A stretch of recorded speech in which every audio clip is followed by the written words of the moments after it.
Right, you guys. Today, the last time I shot these, um, it was basically just after I pulled the valve restrictor out of them. This is the Umarex T4E HDR68 or TR68. Um,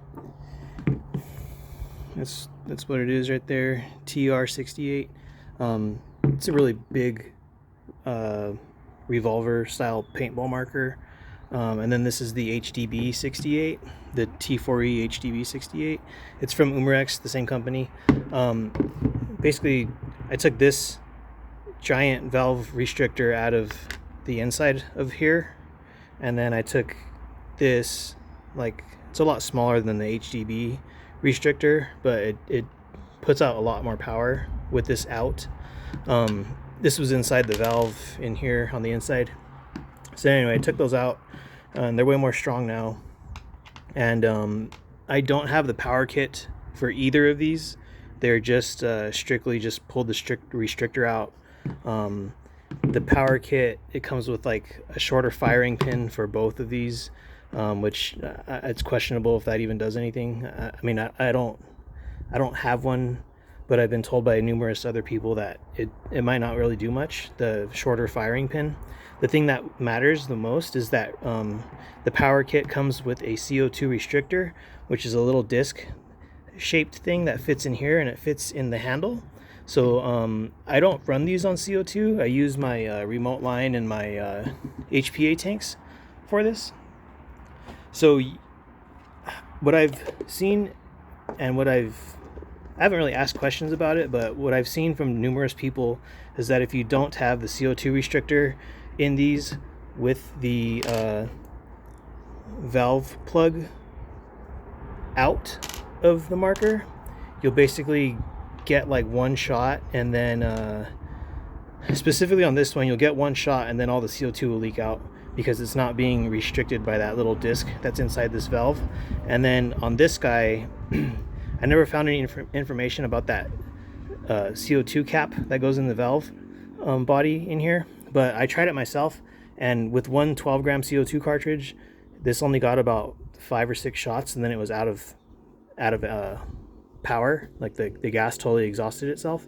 So because I only get 6 or 7 shots, I was like, oh, I might as well just go to HPA and stuff. So I use this for like if I actually have an emergency and have to use this, which has not happened. Luckily, fortunately, I've never had to connect the barrel and actually use this in like a home defense kind of thing. But I've said in previous videos, I own firearms. This is just a fun hobby. I like to use these in place of using my real firearms, because out here where I'm at in California, it's expensive. Like everything's basically doubled from when I originally started buying firearms and bullets and stuff. So like a 500 pack of 22 rifle ammo, long rifle ammo, used to be like $20, $25. Now it's like 50 or like 55. They recently passed some legislation so you don't have to do a background check on every single purchase, which is nice. But at the same time, it's just really expensive to shoot live ammo. But anyways, that's a different topic. I have the T4E rubber balls in this guy in all 3 magazines, and I have this loaded up with 16 T4E rubber rounds. This is the same stuff I've been using, and I have my target down there, and I'm doing the same thing, like 7 foot steps, so about 21 feet. I put this rake here so I'm going to be standing right here, pretty much like my feet right here, aiming downrange.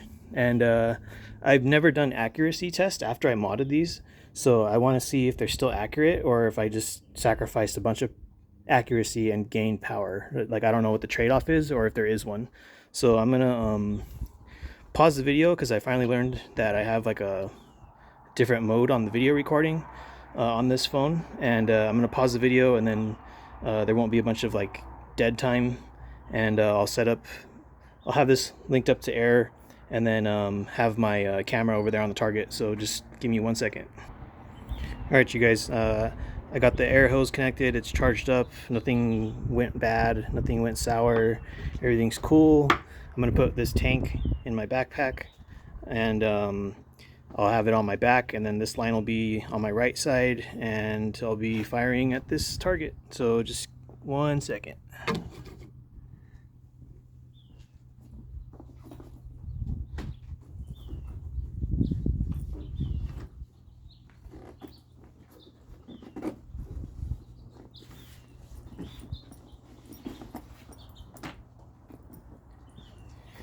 All right, we're rolling. I got the line on, and I'm gonna go stand over there by the rake.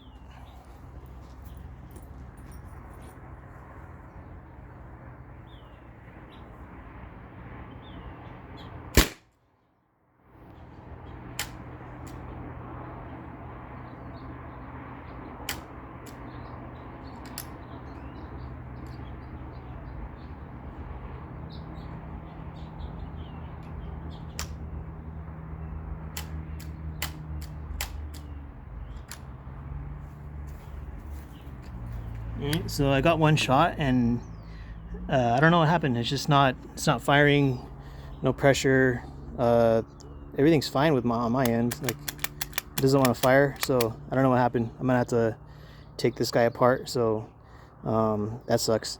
I only shot this thing like 10 times on this air tank, and the air tank's at 850 psi, which is equivalent to what a CO2 cartridge puts out.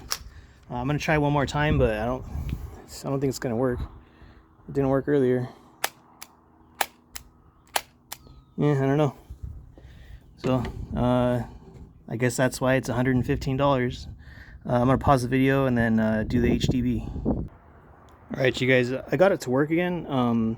I just turned off my air, and then I degassed the marker with the button, and then I like dry fired it because I thought there'd be gas or something in there, so there was nothing was happening. And then I regassed my line, like turned the pressure back on, and then this indicator came back out, and then I took the magazine out and like dry fired it at the grass, and it worked. So I'm gonna keep going. Hopefully it works. That was kind of weird. That's also a reason why I wouldn't recommend these cheaper markers as like a home defense, less lethal. You never know when they're gonna malfunction on you. There's a lot more reliability in the Salt Supply S2 or in the Berna SD or in a Berna product. This is the first time I've had any launcher malfunction. I mean, granted, I know that I'm not using this the way that they intended, to have a remote line and an HPA tank attached to it with the MCS adapter and stuff. Like, Umarex didn't design this to do that, but it's just a random issue that it can happen, and when you actually need it, it might not work for you. So that's just something to keep in mind.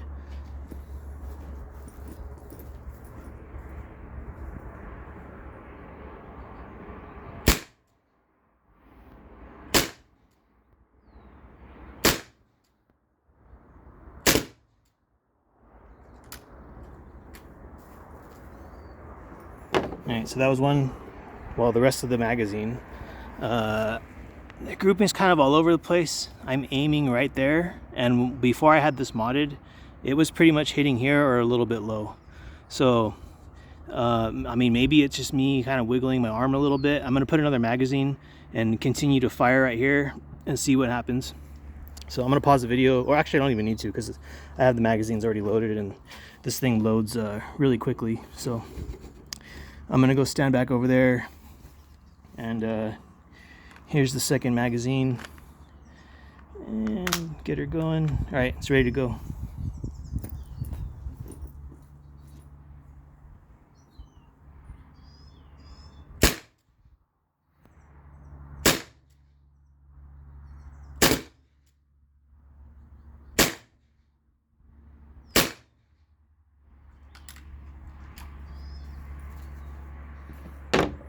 One thing I did notice is if I held the trigger a little bit longer after I fired, it kind of did a double shot. It didn't spin the revolver, so it didn't shoot out a round. The revolver magazine didn't turn because the trigger actually activates that turning, but it shot a second time, which is, I think, an issue that they have when you run a CO2 with the valve block taken out and you run a CO2 without that little restrictor cap in the handle. I think it basically just like farts out all the CO2, or you'll get like it's like a blank fire, an unintentional blank fire. But grouping's a little bit better on this. These are still the outliers. I didn't hit any more out here. I think the second magazine I'll hit here. I'll probably switch out the target and then run that last magazine. I'll probably load up another mag. I'm gonna pause the video and switch out all this stuff. All right, you guys, I got the magazine loaded. I put my bear target up. After I'm done with these 10 shots, if it fires all 10, if I don't have like a weird malfunction on the previous first magazine, I'm going to cut this video, and then I'm going to make a second video with the HDB. Same thing, just to accuracy, just to see if it's still accurate. This thing so far, it seems like it's okay. Like if that was a person's torso and I was hitting that paper target, I'd definitely be hitting their torso. Headshot, I mean, if you have to, go on and do it, but if someone has a small head, or like if they, you know, they move or dodge or something, you're not going to hit them. But I don't have a chronograph, so I don't know how fast these are flying out. They could be going over 300 feet per second, they could be going under 300 feet per second, but it's definitely a lot stronger than it was when I had the valve restrictor in there. So I'm going to go stand back and shoot.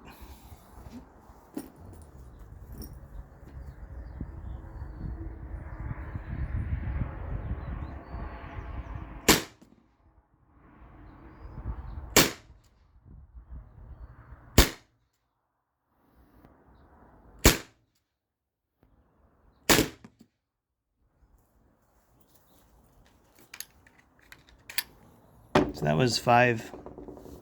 I got that double fire again. I think it's basically just, it's releasing air if you have the trigger pulled down a little bit too long. So what I'm doing is I'm pulling the trigger and then pulling the trigger, and then like the third or fourth shot I'll pull the trigger and hold it, and then that's when I get that like random little dry fire. So this one, it's not as accurate. I'm gonna try again. I'm aiming basically right here, and I'll try aiming for his head this time. My box it has 7 layers of cardboard behind it, because I knew that these are modded, so they're hitting way harder than the TCR or the salt supply, or in my mind they are. I won't know until I do like other types of testing, but I'm gonna go stand back and shoot.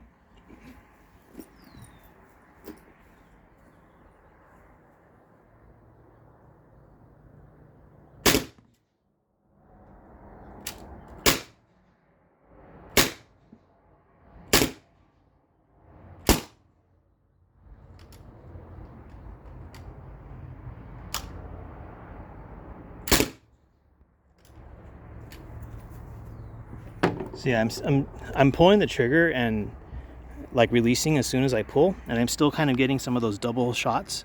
So I mean, I'm just losing air, but I'm not shooting around. That it's not causing it to shoot around because the revolver magazine isn't spinning. It's only shooting more air. But yeah, I nabbed him right in the head. I think this is new. I'm pretty sure that's new. But that first magazine is kind of garbage grouping.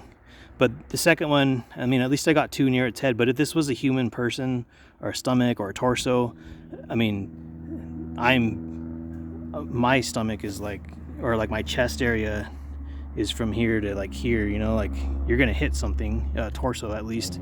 You're not gonna be pinpoint accurate, but you just need to hit them somewhere. So yeah, that's it for this. That's it for this video. I'm going to switch out to the HDB. Sorry about that. There's a motorcycle or something flying down the road. Yeah, I'll see you on the next one.